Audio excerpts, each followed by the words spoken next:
cette Coupe du Monde nous aura porté son lot de surprises avec cette victoire du Costa Rica, vous l'avez vu dans le titre, face au Japon.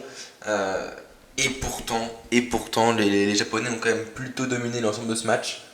Mais il y a un manque d'efficacité face à un Keylor Navas qui a été également très très bon, qui a été très présent.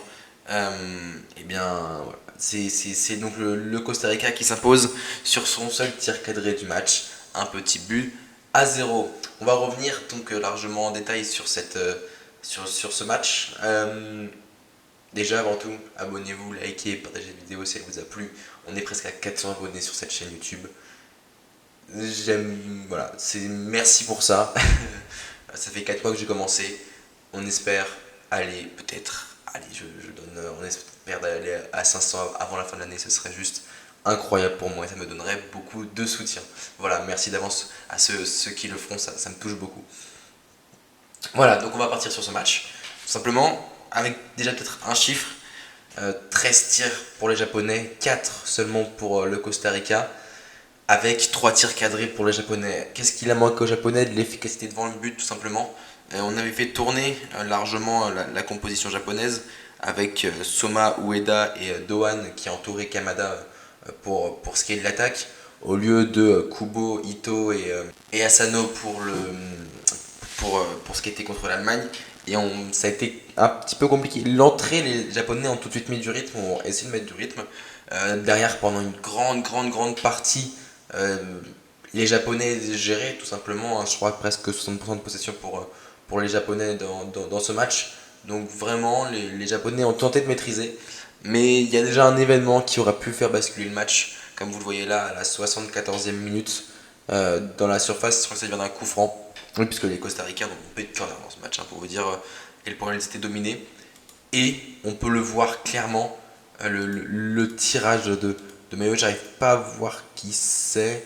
Bon, c'est pas grave. Mais sur le tirage de Mayo sur Watson, qui, oui, aurait largement dû être penalty quand on voit le penalty qui a été accordé à Paredes contre l'Arabie Saoudite. Pour moi, il n'y a pas de débat possible. Il y a clairement penalty sur cette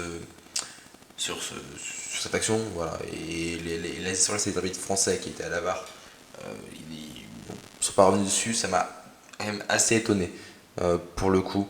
Mais oui, il y a un tirage de maillot, il l'empêche. En plus, c'est vraiment là où le ballon arrive. Donc on empêche l'action et une possibilité de but. Donc oui, pour moi, c'est largement penalty. Il y a pas de débat là-dessus. Mais les Costa-Ricains qui vont quand même, 7 minutes plus tard, euh, qui vont simplement renverser la tendance, un espèce de petit cafouillage d'abord à l'entrée de la surface qui arrive, je crois que ça doit être sur Endo, ouais c'est Endo, c'est ça, c'est Endo, qui rate complètement son dégagement et ça arrive sur un des milieux du Costa Rica qui va décaler Fuller, le latéral droit, seul dans la surface et il a tout le temps d'armer sa frappe pour essayer d'aller tromper Gonda. Alors, on va revenir dessus, donc ça finit en lucarne. Gonda, en fait, je pense qu'il essaye de capter ce ballon. Mais le ballon est trop. Enfin, justement, il plonge pas. On voit bien qu'il plonge pas là. Pour derrière, je pense qu'il veut relancer vite pour aller marquer. Pour tenter en tout cas d'aller marquer. Bah, c'était pas le bon geste, tout simplement. Je pense qu'un petit manque de lucidité de la part du gardien japonais. Euh, du, du- donc voilà, c'est dommage pour les Japonais quand même, parce qu'ils étaient sur un bon gros match contre l'Allemagne. Je comprends pas pourquoi ça a fait tourner. Je pense qu'ils ont tout simplement sous-estimé le Costa Rica. Mais j'ai l'impression que ça arrive beaucoup de fois que les équipes sous-estiment les Total dans cette Coupe du Monde entre l'Arabie Saoudite, même le Japon et bah, le Japon et l'Allemagne, non, je pense pas. Mais et plein de fois, j'ai vu des équipes prendre la confiance qui au final se font contrer entre guillemets et se prennent un but et qui donnent souvent une victoire pour l'adversaire. Ici c'est le cas. Mais oui, j'arrive pas forcément à comprendre l'attitude de Gonda sur cette action. Mais bon, en tout cas, dans tous les cas, ça finit au fond des filets et ça relance complètement ce groupe E. Je crois que oui, c'est le groupe E ou le groupe H, je ne sais plus exactement.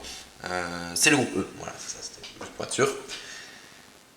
Et puis, euh, et puis derrière, forcément, ça relance ça, parce que l'Allemagne a toujours 0 points et juste ce soir contre l'Espagne. L'Espagne en a 3, le Costa Rica en a 3, le Japon en a 3. Si l'Allemagne gagne ce soir, tout le monde aura 3 buts, aura 3 points, pardon. Et ça va donner une dernière journée de malade mental, hein. Ça va se jouer à la différence de but. Forcément, l'Espagne est avantagée avec le 7-0 et le Costa Rica désavantagé. Je crois que ça devait être dimanche. Non, n'importe quoi. C'est aujourd'hui dimanche. De mercredi face au Costa Rica, du coup. L'Espagne a un petit peu un avantage et donc ça va se jouer vraiment un peu de choses entre l'Allemagne et le Japon. Attention à ce que le Costa Rica ne crée pas la surprise non plus contre l'Allemagne. Parce que là, vraiment, c'est comme.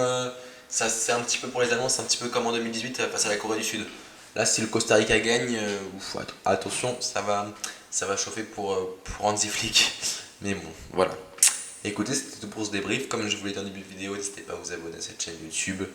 Ça me soutiendrait énormément. Lâchez vos plus gros pouces bleus. Mes réseaux sont en description. Tout simplement. Prenez soin de vos proches. C'était Marc.